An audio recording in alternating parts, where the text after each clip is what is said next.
मुंदांखा गागि फावखुंगुर बिपुल मुसाहारिया मागो दमासिनि मुङाव ओनसोलनि सुबुंफोरखौ लानानै लावहाटियाव लावखार ओंखाम जादों। गासै बर' सुबुंफोरानो दमासि फोरबोखौ फालिनांगौ होननानै गागि फावखुंगुर बिपुल मुसाहारिया बुंदों।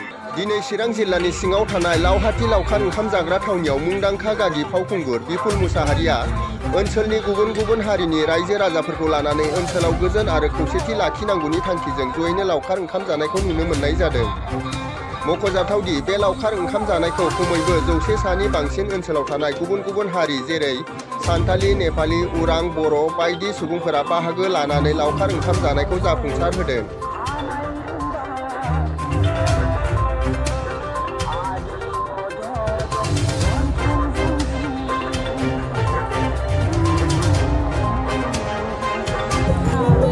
প্ৰথমতে আজি ভোগালী বিহুৰ সকলোকে ধন্যবাদ জ্ঞাপন কৰিছোঁ। আজি এই প্ৰগ্ৰামটো ৰখা হৈছে আমি সকলোৱে জনগোষ্ঠী এক হৈ মিলা প্ৰীতিৰে আমি বনভোজ খাবলৈ আহিছোঁ। ইয়াতে নেপালী, বড়ো, আদিবাসী, বেংগলী সকলোৱে মিলি কিনে ইয়াতে বনভোজ খাবলৈ আহিছোঁ। এই প্ৰগ্ৰামটো মেইন দায়িত্ব লৈ এই প্ৰগ্ৰামটো ছাকচেছফুল কৰিছে নেকি? ইয়াতে সকলোৱে দায়িত্ব লৈ আমি ছাকচেছফুল কৰিছোঁ, এনজয় কৰি আছোঁ। সমাজ আমি শান্তি বিচাৰোঁ, সকলোৱে মিলা প্ৰীতিৰে থাকক, সমাজ ভাল হওক, ৰাজ্য ভাল হওক, এইটোৱেই।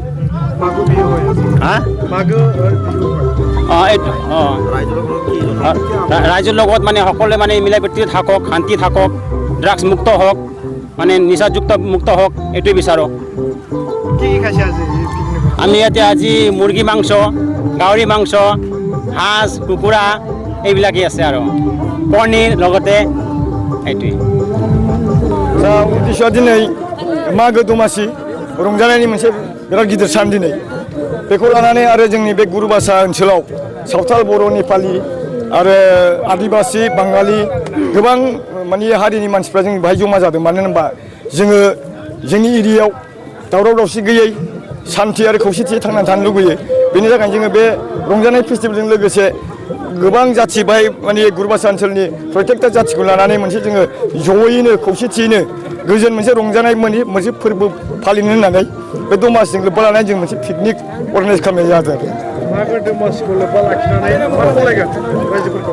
रायजोफोरखौ आं बेनो खावलायनो नागिरदों, निउ इयाराथ' थांबाय, पिकनिक जानाय बोथोरा थांबाय, आरो मागो दमासि होननानै आं मोनसे खावलायनो नागिरदों, बयबो जाहाथे रंजा बाजा सुखु गोजोन बयजोंबो मिला प्रिति थायो। आरो लोगोसे लोंनाय जानायफोरखौ एसे खम खालामनानै, लोंनायाथ' बयबो लोंखायो नङा होमबा? जोंनियावबो दिनै जों थगाया लोंदों एसे, खिन्थु खाबसे खाबनै लोंदों लोंग्राफ्रा।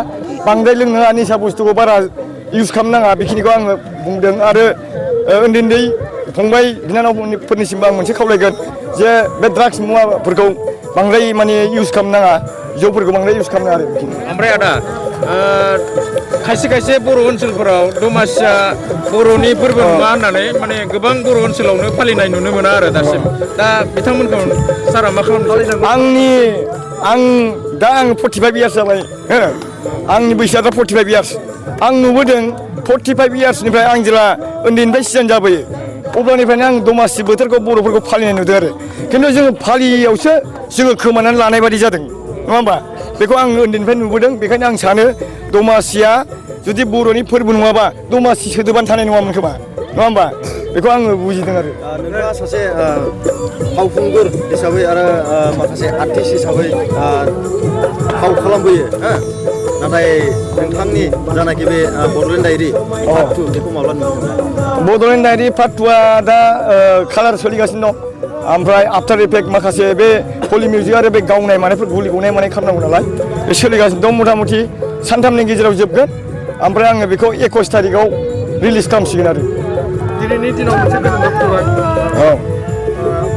आसाम, बड'लेण्ड आरो आसामल' नङा, भारतनि गेजेरावनो 9टा स्टेटआव दमासि मागो फालियो। बिथांमोनाबो गुबुन गुबुन मुं लानानै फालिदों।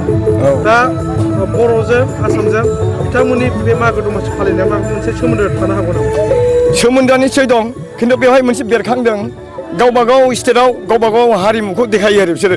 जोङो नों उरिसानिफ्राय लानानै जुदि नायफैबा आसामसिम नुगोन आरो बेंगलिफ्राबो आजिखालि जों मागो माने जों दमासि होनो, भगालि बिहु होनो जायफोर एसामिसफ्रा बिसोरबो गावसिनियाव बे माबाखौनो मागो होननानै बिसोर फालियो आरो आं बेंगलावबो बहुत जायगायाव गिदिंबाय बिसोर गावसिनि गामसाखौ लानानै जों जेरै आर'नाइ लायो बिदिनो मोनसे जाथि कालचार दमासिखौ फालिसै आरो